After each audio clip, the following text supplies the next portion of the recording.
गर्मियों में जून का महीना आते ही हर तरफ हमें आम ही आम नजर आते हैं, लेकिन जो आम कुदरती तरीके से पकता है उसकी लज्जत और अफादियत तो अपनी जगह, लेकिन जिसको मसाला जात लगाकर पकाया जाता है, क्या वो हमारी सेहत के लिए अच्छा है या उसका नुकसान है? उसका नुकसान क्या है, जानिए इस वीडियो में।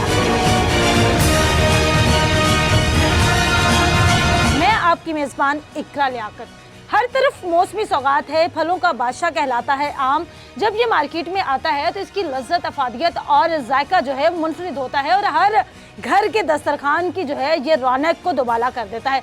हम लोग आम से मिल्क शेक भी बनाते हैं, इसको हम वैसे भी खाते हैं और इसके साथ साथ आइसक्रीम हो या डेजर्ट वगैरह हो, मुख्तलिफ अशिया बनाते हैं। लेकिन जो मार्केट में आम जिसमें आम की मुख्तलिफ वैरायटियाँ, जिसमें अनवर लटोर है, दशहरी, चौंसा, काला चौंसा और मुख्तलिफ इक़साम के आम जो है वो पाए जाते हैं। सबसे पहले सिंध का आम जो है वो पूरे पाकिस्तान में जो है वो आता है, उसके बाद जो है पंजाब से आम आना शुरू होते हैं।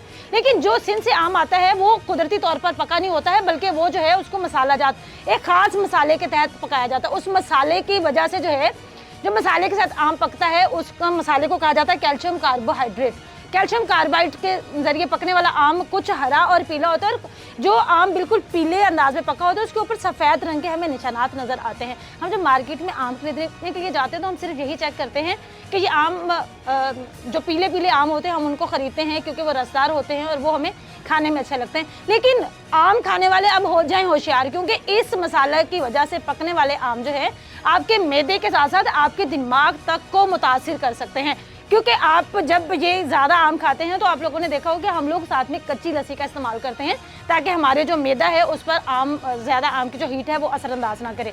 लेकिन इसकी वजह से अगर हम वैसे आम खाते हैं तो आम की वजह से हमें जो है बदहज़मी हो जाती है, क्या आने लगती है और इसके साथ साथ मुख्तलिफ बीमारियाँ भी जन्म लेती हैं। लेकिन कार्बोहाइड्रेट जो है पूरी दुनिया में मसाले की वजह से जो आम पकते हैं उन पर पाबंदी है, पाकिस्तान में क्यों नहीं है?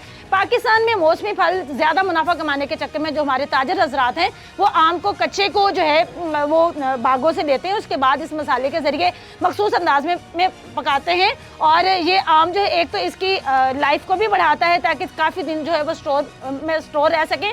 लेकिन जो कुदरती तरीके से आम पकता है, ताजर हजरात का ये कहना है कि ये आम जो है 2 से 3 दिन में ख़राब हो जाता है, जिससे उनके मुनाफे पर असर होता है। लेकिन ताजर हजरात जो है अपने मुनाफे के चक्कर में मसाले के ज़रिए लगे हुए आम जो है वो मार्केट में बेचते हैं, जिससे बहुत ज़्यादा शहरी जो है मुतासर हो रहे हैं। एक जो है तहकीक के मुताबिक दुनिया में कुछ अर्सा पहले इस तरह से हुआ था कि मसाला जात से पके हुए आम जो कि कार्बोहाइड्रेट, इससे एस्थेलियन गैस पैदा होती है और इस गैस की वजह से आपका जहाँ पर मैदा, क्योंकि सारा निज़ाम जो होता है वो मैदे से ताल्लुक़ रखता है, तो जब आपका मैदा ख़राब होता है तो उससे मुख्तलिफ बीमारियाँ जन्म लेती हैं। तो सबसे पहले आम खरीदने से पहले आप लोग इस बात का अंदाज़ा लगा लें कि आप मसाला जात से पके हुए आम खरीद रहे हैं या फिर कुदरती तौर पर जो पका हुआ आम है वो है। अगर आप मसाले वाला आम खरीद भी रहे हैं तो उस एहतियात से खाएं ताकि पहले आम को धो लें, फिर उसको अच्छे से ठंडा करें, फिर खाएं। ये ना कि आप डायरेक्ट उसको खाएं जो कि आपके मैदे पर असर करे और फिर आप मैदे के साथ साथ मुख्तलिफ बीमारियों का शिकार हो सकते हैं। तो मसाला जात से पके हुए आम को खरीदने से पहले ये चेक कर लें कि मार्केट में कुदरती तौर पर पका हुआ आम अगर मौजूद है तो फिर मसाले वाले आम को खरीदने से इज्तनाब करें।